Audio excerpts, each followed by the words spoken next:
साल था 1178। गुजरात में सोलंकी वंश का शासन था। राजा अजयपाल की मृत्यु हो चुकी थी और उनका नन्हा बेटा सिंहासन पर बैठा था। हालांकि शासन की बागडोर उनकी मां रानी नैकी देवी के हाथों में थी। रानी अपनी बुद्धिमत्ता, साहस और अडिग निष्ठा के लिए जानी जाती थीं और उनका एकमात्र उद्देश्य था गुजरात की रक्षा। उसी समय दूर मुल्तान में विजय के बाद आक्रामक मोहम्मद गौरी की नजर अब समृद्ध गुजरात पर थी।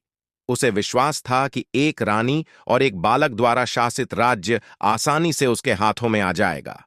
गौरी अपनी विशाल सेना के साथ गुजरात की राजधानी से 40 किलोमीटर दूर डेरा डाल चुका था। लूटपाट के इरादे से तैयार बैठा था। लेकिन रानी नैकी देवी साधारण रानी नहीं थीं।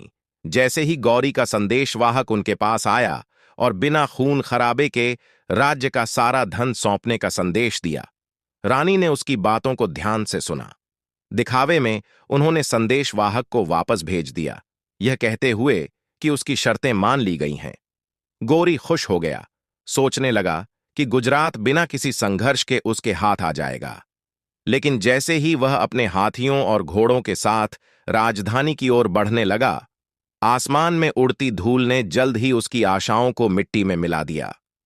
गुजरात की वीर रानी नैकी देवी ने अपनी सेना को संगठित किया था और वह पूरी ताकत के साथ गौरी की सेना का सामना करने के लिए तैयार थीं।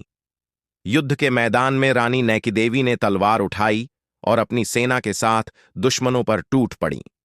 वह न केवल गौरी की सेना से भिड़ीं, बल्कि उसकी धारदार तलवार ने कई दुश्मनों के सिर धड़ से अलग कर दिए। कुछ इतिहासकारों का मानना है कि रानी ने गौरी के सेनापति को घायल कर दिया था, जिससे गौरी की सेना में खौफ फैल गया। गौरी इस हार से इतना भयभीत हो गया कि उसने फिर कभी गुजरात की ओर देखने की हिम्मत नहीं की। इतिहास में रानी नैकी देवी का नाम भले ही दबा हुआ हो, लेकिन उन्होंने भारतीय नारियों को स्वाभिमान और साहस से जीना सिखा दिया।